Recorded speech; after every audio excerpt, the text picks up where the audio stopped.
Welcome to the pre-show, Welcome to the pre-show. otherwise known as episode 1 of Welcome to F1.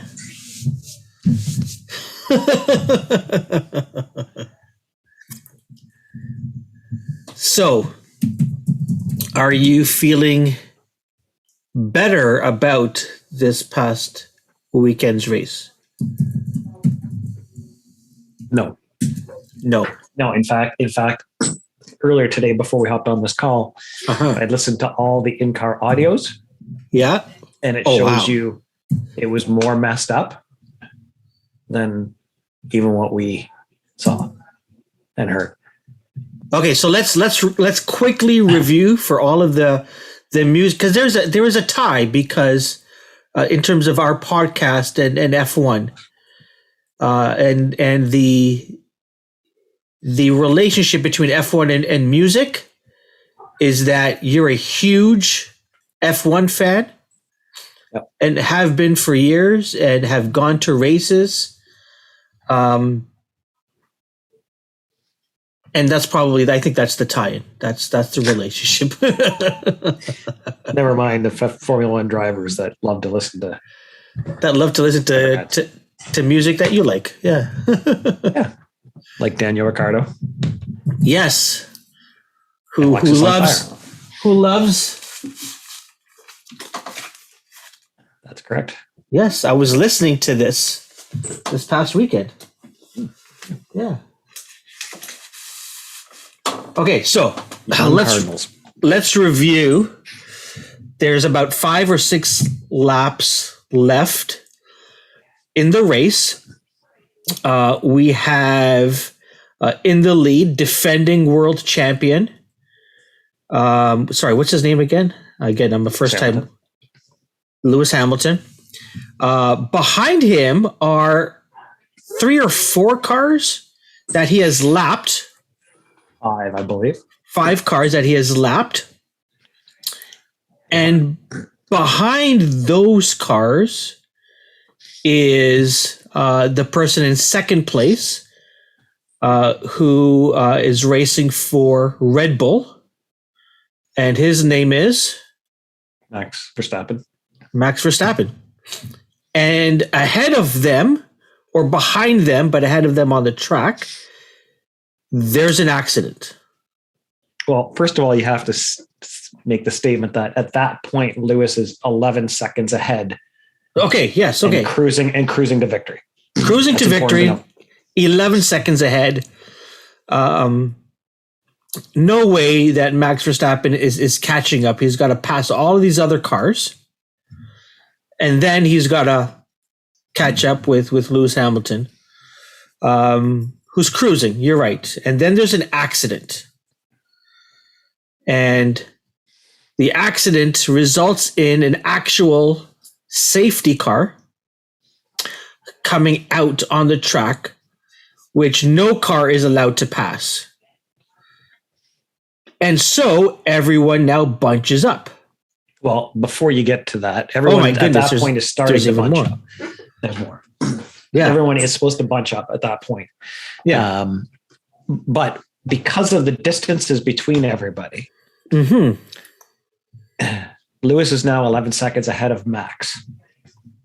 Lewis is on very, very old tires. Max has already had one free pit stop before this. One free pit stop? Yeah, free pit stop. As in, like, Lewis, basically Max did whatever Lewis didn't do. So Lewis is on old tires at this point.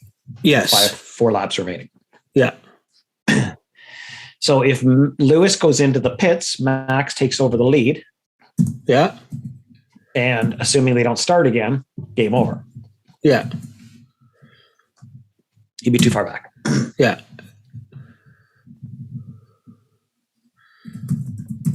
So Max comes in because he's so far ahead of Sainz in third place that he basically gets another free pit stop. So he's now had 2 free pit stops. So then now they're bunching up, and there's 5 cars between the 2 of them. 5 cars. And generally speaking, according to the rules of Formula One, Yeah. They let the lapped cars pass, all lapped cars, not just some. Okay. They let all lap cars pass, and then they have to go to the back of the pack. Yeah. And then the safety car comes in, and then they race. But there's no time for that because there's only a couple of laps left. Yeah.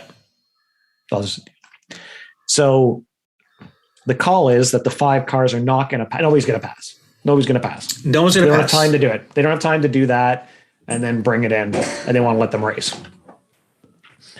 Then at the last second, the call is let the 5 cars pass. Safety car in. Race. Lewis is a sitting duck. That's it. So everything that had been worked on for that race, or worked for that race, was thrown out the window because the FIA and F1 decided to break their own rules so that they could throw the rule book out the window so that Netflix will have an excellent product next year. And more fans will join in. Comes down to money. Yeah, because more fans are now drawn into this drama. Entertainment. It's not sport anymore. It's entertainment. Entertainment. And so that's what it is. It's all, it's not all, but it's largely about making sure that Netflix has the content to make the most entertaining, not sport, entertaining television show possible. Yeah. Next year. Sure. As I said numerous times. Am I a Lewis fan? Yes. Am I a Max fan? No. Would I have congratulated Max if he won on his merit? 100%. I went back. Actually, purposely, I had the conversation DM with a friend of mine who I've known her since she was a kid in racing. Yeah. And we had a conversation about it. And I'm like, I even went back to look at Sebastian and Nico Rosberg to make sure that because I wasn't cheering for them, but I did. I cheered. I like congratulations, and then even when Seb did, I think his 4th. I'm like, who thinks he can't go on for more? Like, this kid's amazing. So again, didn't cheer for him, cheered for other guys, but I can hand along props for good. Well done job. So, what should have happened? Yeah, is if they really wanted to let them race. Yeah, they should have pulled them in for a 3-lap sprint. But what would have happened then is Lewis would have been allowed to put on softs because, like the week before in Saudi Arabia, Max on the red flag put on new tires. And so he was very racy at the end. And didn't lose his spot, I'm guessing. Correct, because they were red flags, so they're in the pits waiting to restart the race. So what they should have done is brought everybody into the pits, red flagged it, everybody soups up, and you go racing. And if Max could beat Lewis on a 3-lap sprint, awesome. Congratulations. Yeah. That's awesome. I wouldn't have been happy because he lost his 11-second lead based on it, but hey, things happen. You know what I mean? Yeah. So let him go race. But that wasn't let him go race. And the race director, Massey, said, to Toto on the radio, it's a race, or we're racing, or let him race, or whatever. It's like, that's not let him race. That's nothing to do with the racing. Interesting. That is making the best possible entertaining product for Netflix that you can. So I'm about now to concede that F1 is a sport based on what you just told me. Because F1 should be a sport, but what you just learned this past weekend is it's an entertainment piece. It's a television show. But Gregg, if we take a look at all major sports, and I can only look in North America, all sports are doing things to attract more viewers and become more entertaining, right? So baseball is trying to speed up the game and not allow as many pitching changes. Basketball is trying to do away with shooters kicking their legs out and calling fouls. Yep. And NASCAR and Champ Car years ago figured out the green-white checkered. The green-white checkered is, if there's anything that happens close to the end of the race, you pull them in. Yeah. And then you let them go out there for a green, a white, and a checker. Let them race. Yeah. Interesting. That's fair. That's fun. That's entertaining. That's a hell of an entertainment piece. What you just saw was not entertaining, except for Netflix. That'll love to use it because they get better television content out of it. There you go. And that's episode 1 of Welcome to F1. Hi, the following podcast is brought to you by Radical Road Brewery, the best craft beer in the heart of Leslieville. Find them at 1177 Queen Street East. That's Radical Road Brewery. Hey everybody, my name's Jason Schneider. I am a Canadian music historian, and we're here on Welcome to the Music today to talk about the first book that Michael and I and Ian Jack wrote called Have Not Been the Same, The CanRock Renaissance, 1985 to 95. My name is Michael Barclay. I helped write that famous book called Have Not Been the Same with Jason Schneider and Ian A.D. Jack. And you're listening to Welcome to the Music!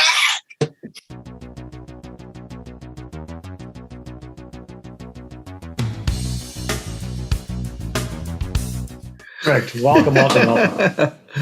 Awesome. Thank you guys for coming on. I really appreciate it. Our pleasure. And most of all, thank you for the chapter on Neil Young and Crazy Horse. He's going to spend the whole show. He's going to spend the whole show talking about this. Like that Hey, was. Jason, you got this. Then that's I'm out. You did not have to like that. There should be a book. Who's writing the book on just that? That was phenomenal. By the way, thank you, Jason. I guess. Well, okay. Well, I should probably say the one thing that we decided to do was to kind of, keep people guessing as to who wrote which chapter. We didn't really want to reveal, who focused on what. I guess over the years, people have sort of drawn conclusions, but it's been 20 years. I just started telling people. Yeah. But yeah, I guess. Well, okay. Well, I guess I can say now that having Neil Young in the book was mainly my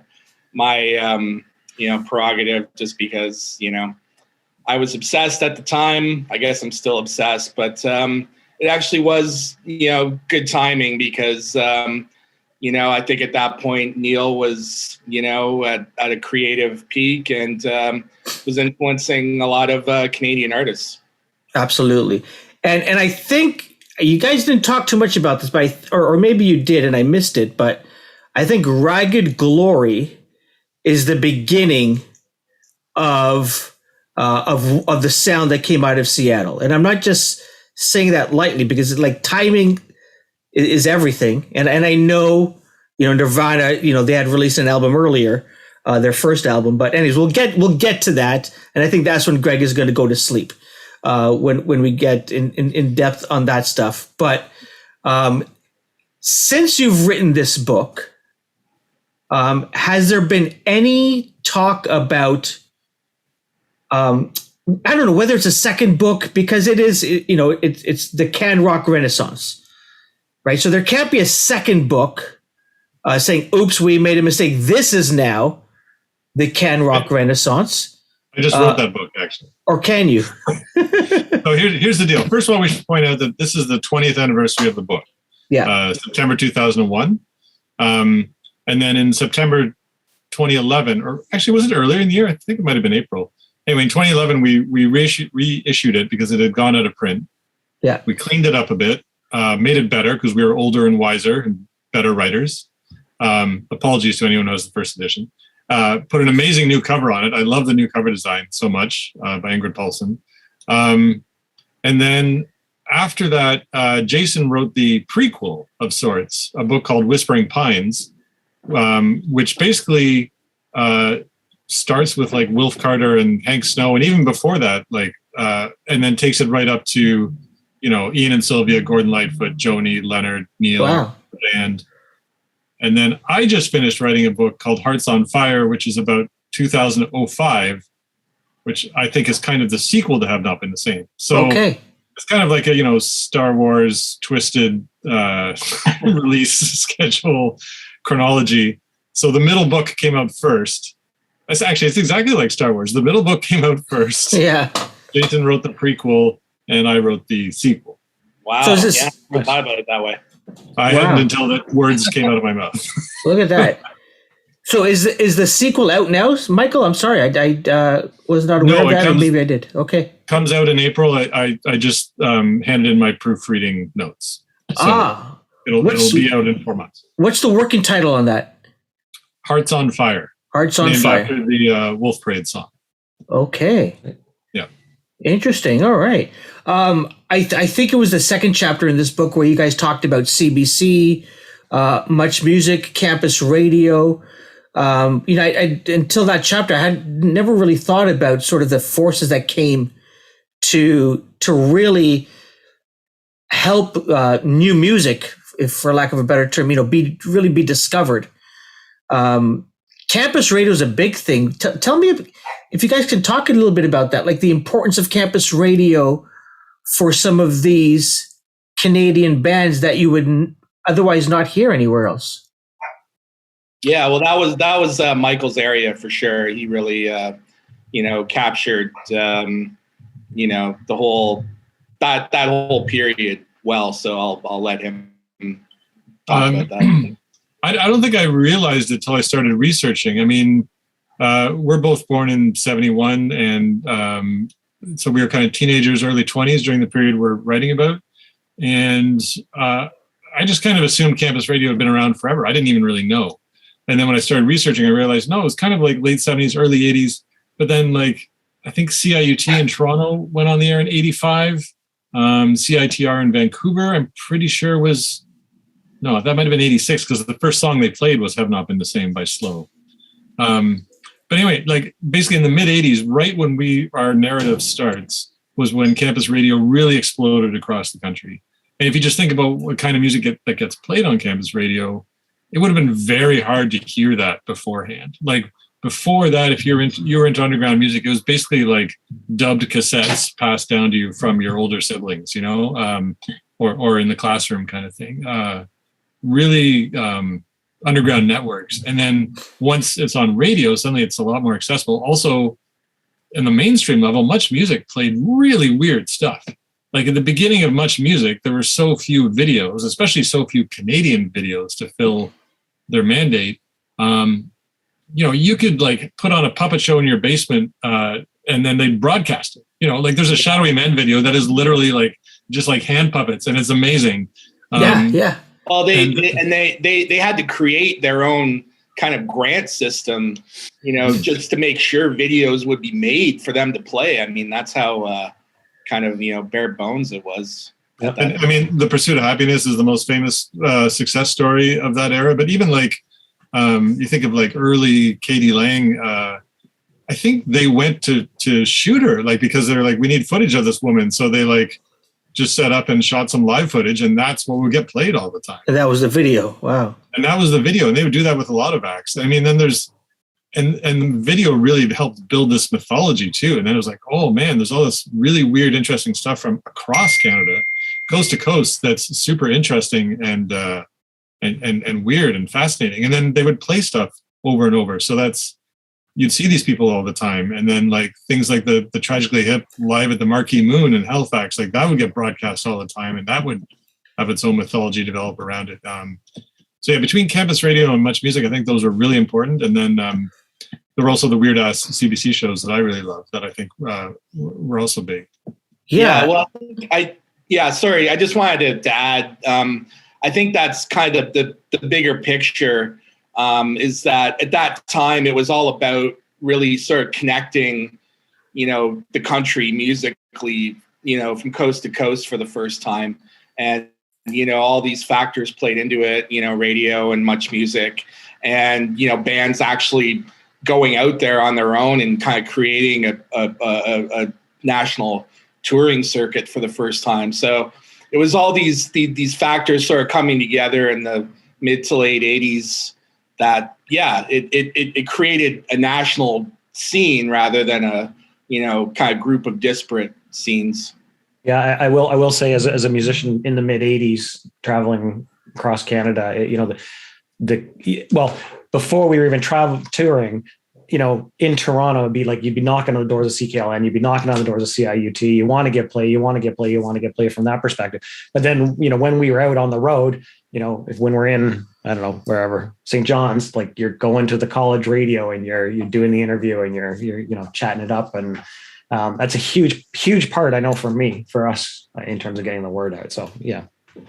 What made it so easy, Gregg, to let's go to the college guys and chat with them rather than going because you're trying to get young people out. It's like we've shared the story about, back then, more probably early 90s, I guess, maybe late 80s, early 90s. I mean, we've talked about we would go out to Durham College.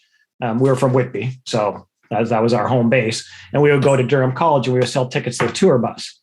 And what we would do, we ended up getting it two tour buses, and it was like, I don't know, whatever it was, just to cover the cost of the bus. And we'd bring in 1 or 2 bus loads of Durham College students into Lee's Palace. It was a captive audience. And as soon as Craig saw that, he's like, you guys have 1 Saturday a month, you're good to go. Like, all right, cool. Because again, it was just like leveraging that. So, if we're out east, you want to get into the college radio, you want to get that working because that's where you're, the rock radio. Yeah, we did that too. But the college kids are going to come out and potentially check out your show more than the rock radio. At least with that. Yeah, unless you have a super slick recording, you're not going to get on rock radio. Yeah, exactly. If you're a young band with a demo tape, campus radio is going to play it, and the Q107s of the world are not. So that's your automatic entry point, really. Yep. Interesting. I didn't do the research on this. Do they still exist? Does campus radio? It still does. Yeah, despite Doug Ford trying to pull all the funding out from underneath them a couple of years ago, he failed, by the way. But good. It does exist, and it's really challenging though, because radio itself is challenging, right? Yeah, of course. People are distracted by podcasts, and they're distracted by the streaming playlists and everything else. It's super challenging, and hats off to everybody still working in campus radio and making it work. It's bare bones, and it's a real tough slog. A lot of them also stream as well, and I've listened to shows from across country, across North America. There's great stuff out there, but not a lot of people know about it. And have funding drives every year, and I encourage you to keep them going. Even the independents, like if you think about back in the day with the Spirit of Radio, that was slightly above a college station. From the perspective of advertisers and listeners and now they've grown up. So we don't even really today have that that mosaic format that CFNY was back in the day, that gave us, the height of jazz on a Sunday and, all these amazing shows that were almost college, but ready for prime time. Yeah. And I think the Toronto market was really lucky to have that station. You hear about people from elsewhere. I have friends from around Ontario. They'd go to Toronto and then they'd tape CFNY for hours at a time and then bring it back and pass those tapes around, So, wow. Isn't there, I don't know if it's the Rock and Roll Hall of Fame, but there's a place, maybe it's in Seattle, that has the Spirit of Radio stuff? Yeah, Marsden, some of the Spirit of Radio stuff is like the CFNY stuff is down in the Rock and Roll Hall of Fame. It is. Yeah. Wow. That's Oh, because there's also that place in Seattle, the Experience Music Project. Maybe I'm thinking of that. No, I think it's in both, if I'm not mistaken. Oh, wow. I'd have to go back to, you're right. I first saw it at the Experience Music Project, Paul Allen's place out there. And I know there was something there, but I'm 90% sure either Marsden or CFNY or CFNY, or there's something in the Rock and Roll Hall of Fame as well. And I can even picture the room, but anyway. Speaking of David Marsden and Rock and Roll Hall of Famers, you do know that he managed Richard Manuel's first band. Is that correct, Jason? The in Stratford, where that started with an R. You know what I'm talking about? Yeah. That might have been another guy. I don't know if David's that old.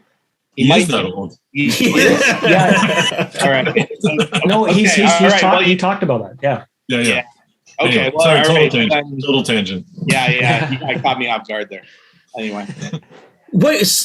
So in the book, I know it's Toronto centric, Spirit of Radio, CFNY, but what role did they play in all of this? Is it all myth because we've sort of told stories over and over and over again over the years because we are in Toronto, or did they really play a huge role in helping to create the sounds that became so popular in many people's ears? That's hard to say. Sorry. I was just gonna say, yeah. I think it got to a point where every major city had a station eventually, along the same lines of CFNY. I mean, if we want to talk about Vancouver or Montreal, I mean, even the mainstream rock stations at that time had a lot looser playlists. Well, I've sort of been kind of knee deep in Vancouver music history with this current project I'm working on. So radio in Vancouver has always played a huge part in breaking new music there. They actually had the first FM station in Canada, which I didn't realize until recently. And even their AM station, the big AM station back in the 60s, where Terry David Mulligan got his start. I mean, they were playing all kinds of great kind of San Francisco psychedelic stuff before everybody else. So yeah, I mean, I think every city. I think in Montreal was it Shome FM. They were kind of Prague in the 70s, and I don't know. Yeah. I don't know much about them in the 80s, but I do think that CFNY. I mean, I think what Jason's talking about is kind of the alternative time of the early 90s. People kind of caught up to where CFNY was at that point, but in the early 80s, CFNY was really all over the place with reggae shows and jazz shows and techno shows. Way more freeform than they became later on. Like it definitely got codified later on, and I think when it got codified, that's when it started to be emulated a bit more. But I think Gregg's right. At the beginning, at the period of time when Neil Peart was inspired to write his song, it was really quite freeform, and like you said, a more professional version of campus radio. Yeah, I've always heard about Brand New Waves. People talking about Brave New Waves. Sorry, I've always heard people talk about that show in high regard. But I don't know if you guys had a chance, outside of researching it, had a chance to ever listen to that show. And if you had, I'd love to hear what you remember about Brave New Waves. Well, here's my story. I actually ended up working there many years later. Wow. After Have Not Been the Same came out. But my story is I was at my family cottage north of Peterborough. My uncle, who lived not far from there, right in the middle of the woods, he's like, "You like interesting music? There's this show on CBC." And my family never listened to CBC, like just not something we did. Okay. I'm like, oh, that's interesting. And then one night I'm just scanning the dial. Again, I'm literally in the middle of the woods and I hear this crazy saxophone and this wild woman singing and really like primitive drums. I'm like, what is going on? It was like an alien signal. I'm like, what is happening? And that band was called Condition, who we write about in the book in the Montreal chapter. And the show was Brave New Waves. Brent Bambury was hosting at the time. And it blew my mind. And for most of my teenage life, I fell asleep listening to that show every night. Like it was that mind blowing. You'd hear like, that's the first place I would have heard like Public Enemy or the Dead Kennedys or Jonathan Richman or Skinny Puppy or Katie Lang for that matter. I heard Blue Rodeo on. Like it was a real wild mix, like Laurie Anderson, all that stuff. And they played a lot of independent Canadian stuff. And for a lot of them, it's one thing to get on your local campus station, but to get on a national show, that was big. And I had bands tell me when we were doing the book that, like when we showed up in Thunder Bay, everybody at the show was there because they heard us on Brave New Waves, because that was the only place they heard us, right? Or when we played Brandon, Manitoba, or when we played Medicine Hat, so that was another really big connector, just because it was the CBC and because it's late night, and late night radio, as I'm sure you know, has its own kind of crowd, or it did at one point. It's something I really miss. Yeah. You're just in a different, much like late night TV, you're just in a different mind frame when you're listening to it. It's all repeats now. It's like taped. Late night TV, you never stumble across anything good on late night TV anymore. It's garbage. And same thing with late night radio. Like now, late night CBC radio, I think is all canned. I don't even think there's a host. I think it's just like a stream they turn on, which is really sad to me. But. Yeah, it's all the daytime shows repackaged as nighttime shows now. It's really sad because you'd experience everything. So whether, if you were a comedy fan, you hear late night comedy and Theater of the Mind, I think on 1050 on Sunday nights, you would hear like Jim Richards. You got his start on like late night radio on, I think it was on The Fan. And now he's like a big shot at CFRB or like music. You just hear the wildest stuff. Mm-hmm. And you still do on campus radio sometimes. Yeah.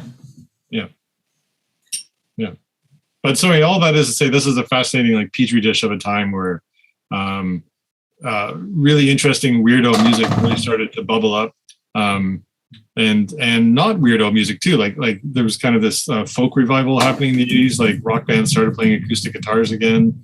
There were a lot of fascinating women, whether it was like Mary Margaret O'Hara or like Crash Vegas or Jane Siberry, Cowboy Junkies, a lot of country influence coming in, and then you have people that come out of all of that. People like Sarah McLachlan comes out of like the Weirdo Network Records, a label that built itself on Skinny Puppy, and here comes this woman really headed toward the mainstream, and then she becomes a superstar kind of at the end of the period that we're talking about. The Hip become really big, Blue Rodeo become really big, and then you have weird stories like the story of Men Without Hats, which is not something that I knew a lot about before we went into this, but our co-author Ian Jack writes about this quite a bit. And so there's a band that had like a almost a fluke huge pop hit, right, that is still a bit of a punchline, on The Simpsons or whatever. And then they took all that money they made, well, not all of it, I'm sure they kept some of it. They took a lot of the money they made and they produced records for like Voivod, this weirdo prog metal band from Jean-Pierre. They put it into like this country band, 3 O'Clock Train. They put it into, I'm trying to remember where the Doughboys, they also had it that we're close with. All these weird little tentacles in Montreal, like they really invested back in the community. That's awesome. And helped lift Montreal up, much the same way that a completely different band, Godspeed You Black Emperor, would years later, right? In terms of like building infrastructure in Montreal. Or one could argue the way that, Broken Social Scene did years later in Toronto, like building a label and building a whole scene around them as well. And people, think Men Without Hats are a bit of a joke or whatever, but learning their story through Ian's research and writing in this book was really revelatory for me. I will say, stating that Men Without Hats is a bit of a joke is a killer for me. I'm just going to let you know. I'm just talking about other people's perception. I know. Have you seen them live lately? They're really good live. Oh yeah, they're great. Yeah. Ivan still ridiculous and amazing. Like he's just a fantastic showman. Yeah, absolutely. So I wanted to go there. Sort of, let's talk about Montreal. Get in a little deeper because. As a kid growing up again in Whitby, going to the Star Club in Oshawa, and I remember seeing Deja Voodoo for my first time. I'm like, holy shit. And it's like, they come back, we go bring buds out. You got to check out this band. And then I don't know if you know the Star Club, but it's this tiny little basement thing in Oshawa. And I think you could order 2 drinks, either vodka or Black Label. It was one or the other. That's all you could order at the place. Black Label, that dates you. Oh yeah, for sure. But yeah, I want to talk about Montreal because I mean, there were like you talked about there were different scenes and there was different times where bands were coming out of it, and like what was it about Montreal? What was it about Montreal and the music that came out? Because again, it's so varied from Mel that has Deja Voodoo to all over the place. What isn't it about Montreal? Sorry, Jason, what were you gonna say? Oh no, I was just gonna say, well, since you live there, you probably have a better perspective. But I mean, well, I guess to me, it always, it always seemed exotic. It was like it didn't feel, it was obviously growing up as a kid, it's, a big city in Canada, but to me, it never felt like, part of my awareness of what Canada was. It was more like, I perceived it more like Europe. So whenever I would hear, plus the Canadians were my favorite team too. And that always kind of, set me apart from my friends. But yeah, whenever I'd hear of anything coming out of Montreal or anything associated with Montreal, it always had this extra kind of, joie de vivre, I guess you'd say about it, Are you saying it's a distinct society, Jason? That's a whole other discussion, isn't it now? Welcome to the politics. But it's historically it's been cheap rent, especially after the PQ got elected in 76, 77. I can't remember. And all the money fled to Toronto, and then Montreal became an artist haven, and you could do anything. Like even as late as the late 90s, like people were paying like $100 in rent, for a huge space where they could do whatever they want and make all the noise they want. And so that opens itself up to whatever kind of music you want. And there's not going to be just one kind of scene. There's going to be all kinds of things happening, and artists and video makers and, fashion people and all kinds of things intermingling. I'd say it was that way for at least 30, 40 years. I mean, it's been gentrified as much as anyone else lately, but it's still probably the coolest city in the country. I mean, you think about a city like Vancouver where people are just fleeing. Like there are very few artists left there. I mean, I think about, my favorite records of the last year or the year before that, like so few of them are from Vancouver because people have left. And it's hard to like get practice space there. And that's becoming true of Toronto as well. I mean, you talk about the rehearsal factory closing and stuff. Like Montreal was a place that had space where you could do things, and it was affordable. And that was true for a very long time. And it's kind of only starting to change somewhat recently. But yeah, and you think about all the bands we just talked about around Man Without Hats. So first of all, you've got this, techno pop band, and you've got like the Voivod, and then you've got the Doughboys, punk rock, and then you've got like Mitsu, totally chart pop, and then you've got this 3 o'clock train guy, total country stuff. Well, the thing I always loved about Deja Voodoo too is, they were a 2-piece rock band before anyone could even kind of grasp that concept. I mean, their only peers, I guess, were this band from Athens, Georgia, called Flat Duo Jets, who were, they were just guitar and drums too. Mm-hmm. And I'm not even sure which came first, but probably the exact same time, I would think. Yeah. So I mean, just this whole idea of, you can have a band with just 2 people, like that was, nobody thought that way. And then, kind of, along with that, you had, the Gruesomes, who I always thought were great. They were doing this completely awesome, garage rock revival stuff that nobody else was doing at that time. They were kind of way ahead of the curve. And it was, and then, Deja Voodoo had their own label, Og Records, which, was another crucial element to, I guess providing this beacon of hope for, bands across the country, to actually put out records. And, one of my favorite stories is that, when the Tragically Hip was still starting out, they sent their demo tape to Og Records and it got rejected. Oh, jeez. That's funny. Because it was too slick. I think they sent like a big 8x10 photo, and Og was like, we don't know what to do with these guys. These like, they're on a different wavelength. but Og would put out these records called It Came From Canada, which was, and they were just like all these weirdo garage bands that like Condition was on there. Cowboy Junkies were on there very early on. Shadowy Men were on there. Guilt Parade from New Brunswick, Jerry from Edmonton. All these bands from across the country, and the artwork was funny and kind of 50s retro. The liner notes were great. We quote them at the beginning of our book. There's a great line there about like, trust me, all these bands are cool. Most of them probably don't even like each other, and they probably have different definitions of what cool is, but trust me, they're cool. And those compilations were really big for me. They put out 5 of them, I think, between 1985 and 1990. I was looking up like UIC's on here. Oh yeah, UIC. Yeah. For some reason, I thought Durango 95 that became Purple Toads. I thought Purple Toads were on there. Maybe not. Anyway, sorry, I digress. I don't think so. Yeah. All of which is to say a very exciting time, and Montreal was a hub for that, and also Cargo Records actually was based in Montreal, right. And Cargo was the primary distributor of independent records, and they would also put out like No Means No out of Victoria. Who were huge in Europe. I don't think Canadians understand how big No Means No were in Europe and down the west coast of the States. Grant Lawrence of the Smugglers told me that like they would tour in Europe and see No Means No t-shirts everywhere and posters. He was like, wow, I thought this was just a BC thing. I had no idea. Wow. So anyway, No Means No put out a Change of Heart, put out records on Cargo, and Shadowy Men too. And when Cargo went under in 97, it was really damaging for the independent music scene. And a lot of labels were like, they had a lot of money owed to them. And it almost sunk a lot of people when that went under. Well, you've got the whole chapter on indie labels and Og Records, of course, is heavily featured in that chapter.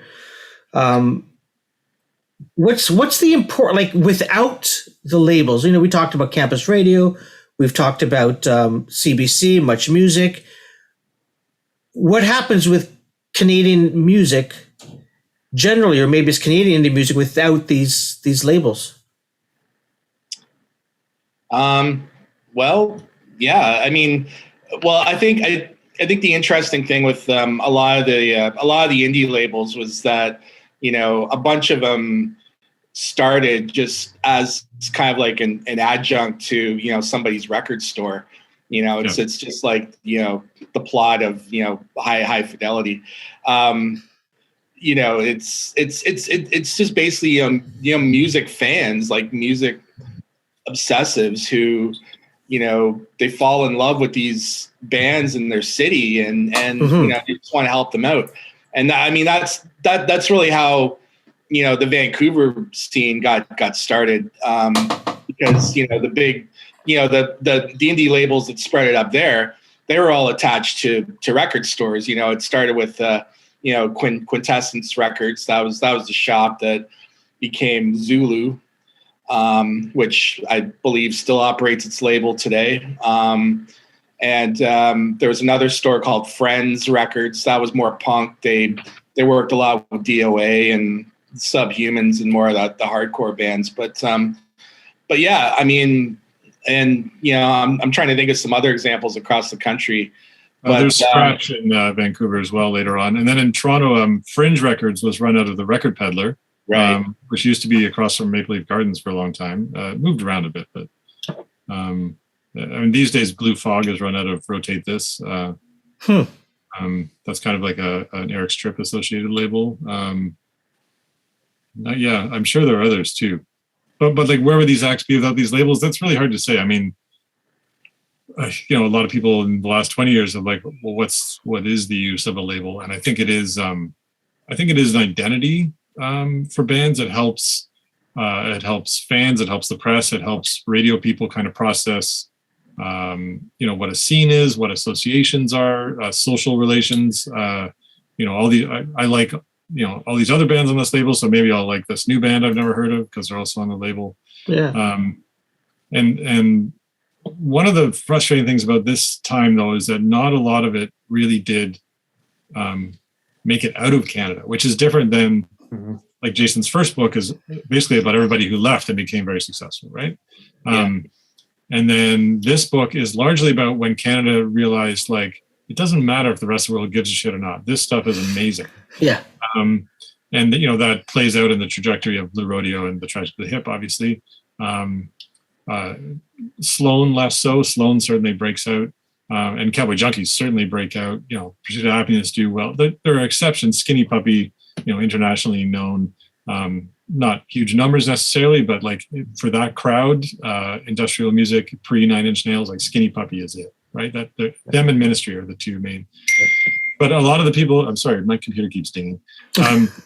A lot of people didn't really break out, and that was kind of frustrating. And I've wondered this my whole life, and this is part of what my new book is about, because again, it's about people who broke out again. It's about New Pornographers, it's about Arcade Fire, it's about Godspeed Peaches. Like, they managed to leapfrog over Canada and get out. People in this book, not so much. And I I'm not sure why, like, UK American people didn't really write about these bands a lot. None of these bands were getting signed to labels like Rough Trade or Merge or my brother's calling. How do I stop that? Sorry. There were some examples. I mean, it's not like the labels weren't trying, or more accurately, it's probably not like the artist managers weren't trying to get major, labels outside of Canada interested. I mean, Andrew Cash, he was the first Canadian artist to sign with Island. Of course, after, the Pursuit of Happiness, after they got some notoriety, they signed with Chrysalis, I believe, which is a British label. And then, they got international distribution. So, I mean, there were, in that, of course, same with the Cowboy Junkies, they signed with RCA, largely on the strength of, Lou Reed's endorsement. But yeah, I mean, there were, examples of that happening, but for some artists, it was just a case of, American labels just saying, this is fine, but we don't think it's going to sell down here. And then the other big example is Sarah McLachlan, who, Network Records, Canadian label, independent Canadian label. They were distributed in Canada through, I think, EMI at first, later Sony. And then she had a different major label in the States, but Network was her manager, Terry McBride. And then when, I'm trying to think of what came first. I guess it was Fumbling Toward Ecstasy, the album with Possession on it. That came out and did okay, and then her American label was like, okay, you're done, move on to the next. And they were like, no, this is a good record, this is a hit record. And she worked her ass off for pretty much 2 years straight, playing the States constantly. Because that's the other thing, so many people pin their hopes on the record company, and when the record company gives up, then your career's over. And Terry McBride was like, screw that, we're going to work our ass off, build our audience organically. So that when her next record came out, the huge one, Surfacing with Sweet Surrender and all that, she already had a huge fan base, and then that record shot out of the gate and multi-million instantly, right? So that was just a question of Canadian doggedness and refusing to take no for an answer from the American record label. Well, and then there was I just want to mention the example of Blue Rodeo then too, with their third album, Casino. That was when I believe they got signed in America to, was it at Atlantic? I don't know. Yep. Yeah. And but that was a case where, okay, here now they had an American deal, but now they had all these people down there telling them, okay, you got to work with this person, you got to do this, you got to sound like this. And Casino is still, it's a solid record, but it really, it does have that more kind of,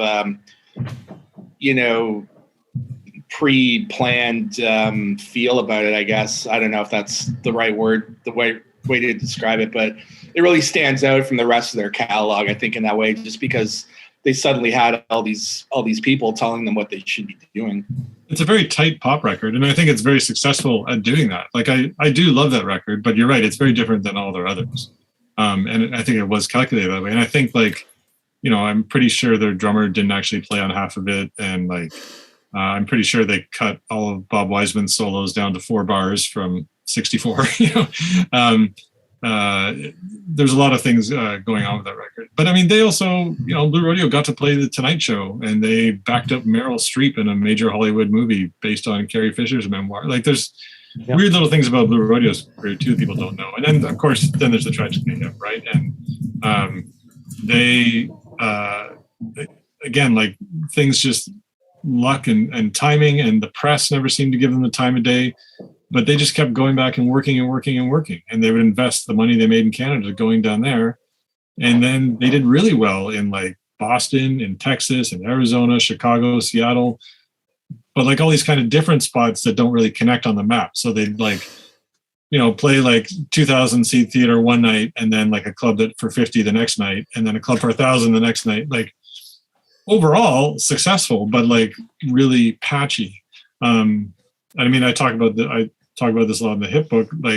There's this huge misconception among Canadians, they didn't make it there. It's well, they did better than 95% of other bands from here. And they did have a career down there, and they had a lot of American fans. But as Canadians, if we don't read about them in Rolling Stone, if we don't read about them in Spin, if we don't see them, on Letterman or whatever, then we think nothing's happening.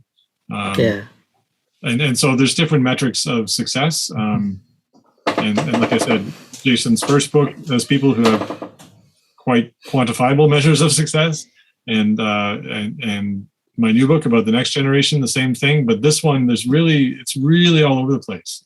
Some people did gangbusters business everywhere, like Sarah McLachlan. And then you have your Blue Rodeos and your Tragically Hips, and then you have your people who are just more influential and actually sold records. People like Skinny Puppy, or on the opposite end of the spectrum, people like Daniel Lanois.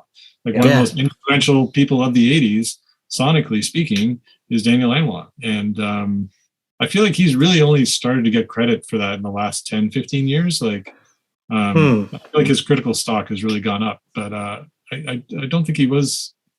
No, that's probably not true. Jason can speak more about that. I mean, that Dylan record and Emmy Lou and stuff. Anyway. Yeah, well, I never realized until seeing more of kind of the American perspective of Lanois that I mean, for a lot of music fans down there, they either love him or hate him. His sound is just so distinctive that I mean, it had a huge effect on so many people. I mean, being involved in the alt country scene as much as I am, after he made the Emmylou Harris record, Wrecking Ball, I mean, that's a real dividing line. Like albums that came out after that, after Wrecking Ball, you can hear that influence just, everywhere. So. And obviously his work with U2. I mean, you listen to the first 3 U2 records, and The Edge certainly has his own thing going on, but as soon as Lanois shows up, it's something totally different. Yeah, for sure. We had Mark Howard on nice. A bit back, and it was just a fantastic conversation. I mean, great guy, we could have talked for hours. Just yeah. I think Michael, you made that introduction happen, so thank you for that. It was great chatting with him. Yeah. So this particular episode came about from a tweet that I put out. I don't know if it was over in the summertime or something, saying, Gregg and I were chatting, and, we were talking about like 30 years ago, just some amazing music happened, whether it was in grunge or hard rock. And I think, Jason, you shot me an email saying you saw this, and said, hey, let's talk about this. We've got this book that's been out. And so I went on the Googles and I said, okay, Canadian albums from 1991. And there are a few, but there aren't a lot. And Gregg and I decided, let's focus on Canada, because we in terms of, in the whole musical zeitgeist, everyone has been talking about the music, coming out of, grunge and hard rock from 1991. But we haven't specifically spoken about Canada. I get Michael's bringing up a book. Is that another book you've written, Michael? This is my autographed copy from the book launch in 2001. I got everybody who played it to sign my book. Oh, there you go. So I'm just trying to think of. I'm just trying to look at the table of contents and then think about what came out in 91. So please go. So 1991. We can start with Shakespeare in My Butt. No, that's later, isn't it? That's not 1991, is it? Yep. No, you might be right. Actually, no, the band's actually celebrating the anniversary this month. So yeah, you might be right. December. I'm looking. I actually, and unless the Googles are wrong and Wikipedia is wrong, because of course Wikipedia is always right, including Mike Turner's history and how Our Lady Peace was founded. But we'll leave that one aside. 1991, December 10th, 1991, according to the Googles and Wikipedia. Oh, December. Okay, yeah. It was a late release. It was. Because it would have made an impact in 92. Yeah. Like, I'm just thinking it was like post Barenaked Ladies, because the Barenaked Ladies had their moment with the yellow tape, and then Lowest of Low was like a year later. That's what I'm thinking. So. Gotcha. Yeah. So I don't know. I like Northern Pikes. They had a single, Rush, Tragically Hip, Gregg's favorite artist, Bryan Adams. Is there anything definitive this side of the border that came out in 1991 besides Lowest of the Low in December? Yeah, I was thinking of the Rheostatics. Melville comes out. Oh, yeah. Oh. I think it does come out 91, or like maybe late 90 and then not really till 91. somewhere around there. When is Smile? Change Heart Smile is 92, right? Yes. I think that's when I remember seeing them live on that tour. Jane Siberry's When I Was a Boy, I think, is 93. That's not what that album's called. What is that album called? Anyway. Well, Art Bergman's self-titled album came out in 91. I can confirm that. What a character artist. He's awesome. Yes. Yeah. Well, if you want to talk about art, I can give you anything you want, because at the moment I'm finishing up his authorized biography. So. He told us you would fill us all in on everything. He actually did. He did. No, but he said that you would have a lot of dirt, not dirt, but stories. That's good. Yeah.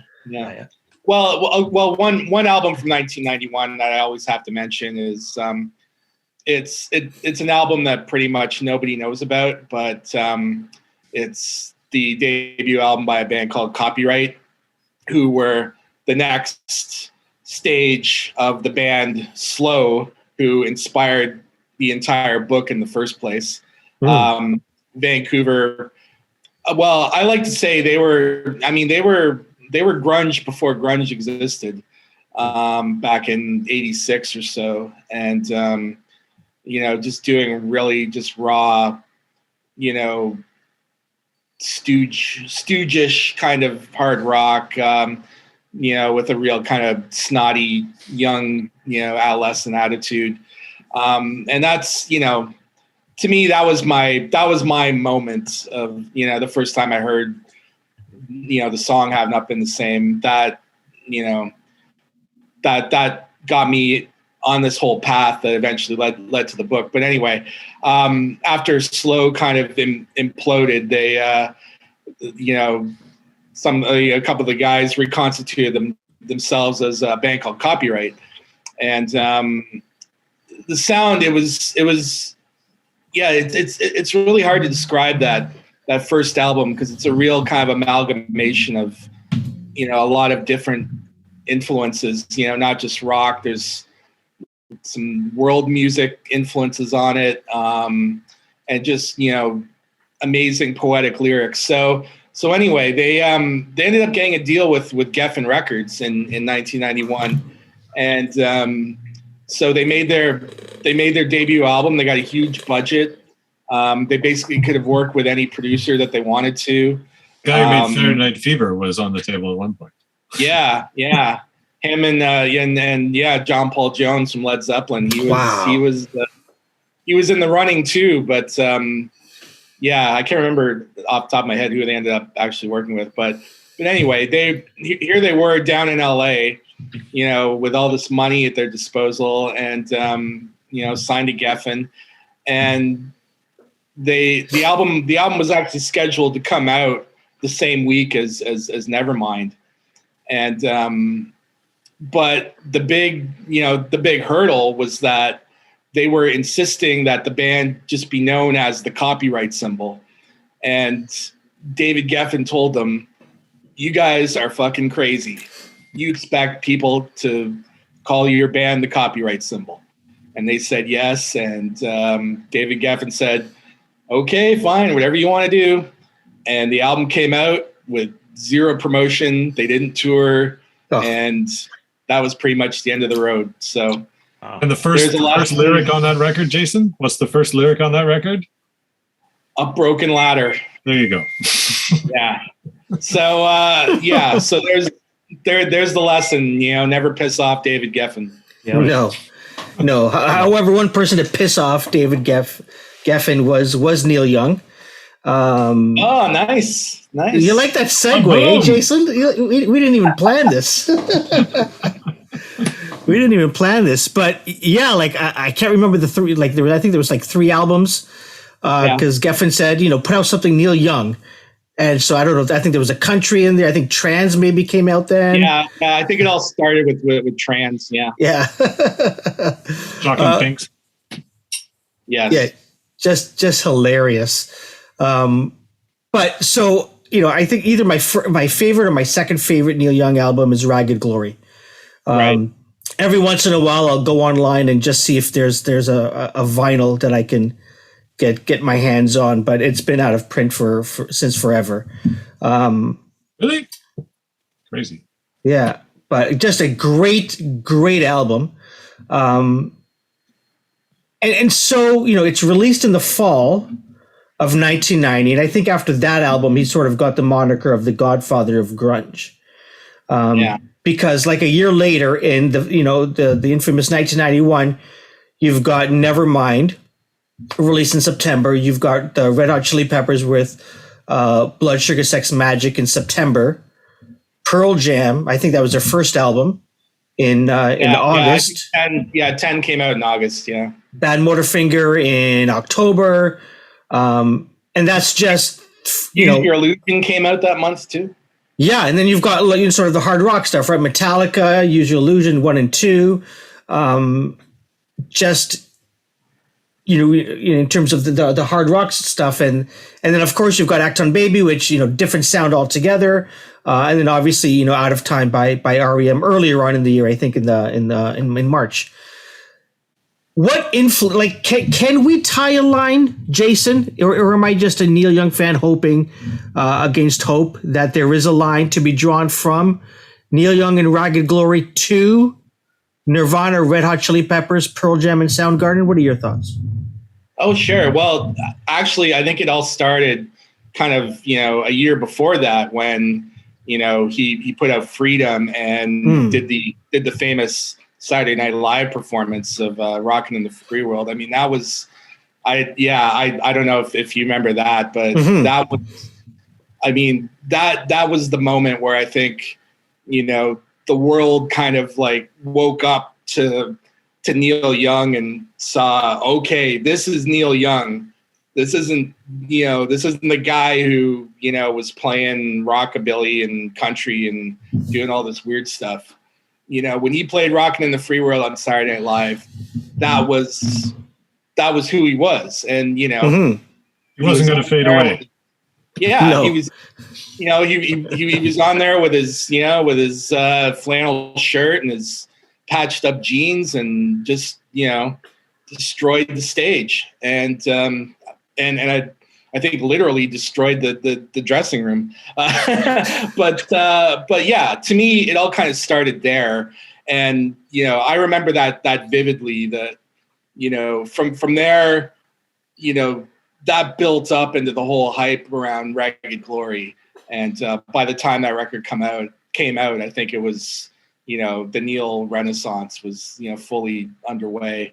And then, of course, he, on that tour, he got, he famously invited Sonic Youth to be the opening act. And, I think from that connection, it sort of led to, well, there was one of the first tribute albums.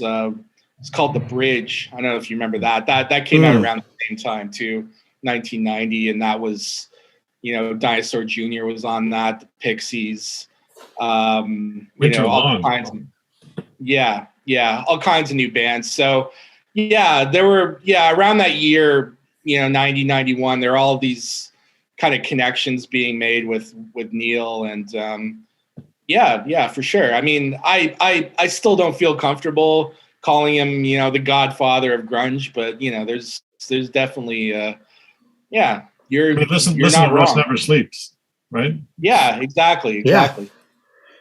But go ahead. Say, this is also an interesting time where it's again, we were teenagers in the 80s, and there was this weird time where, all the boomers were still hanging around.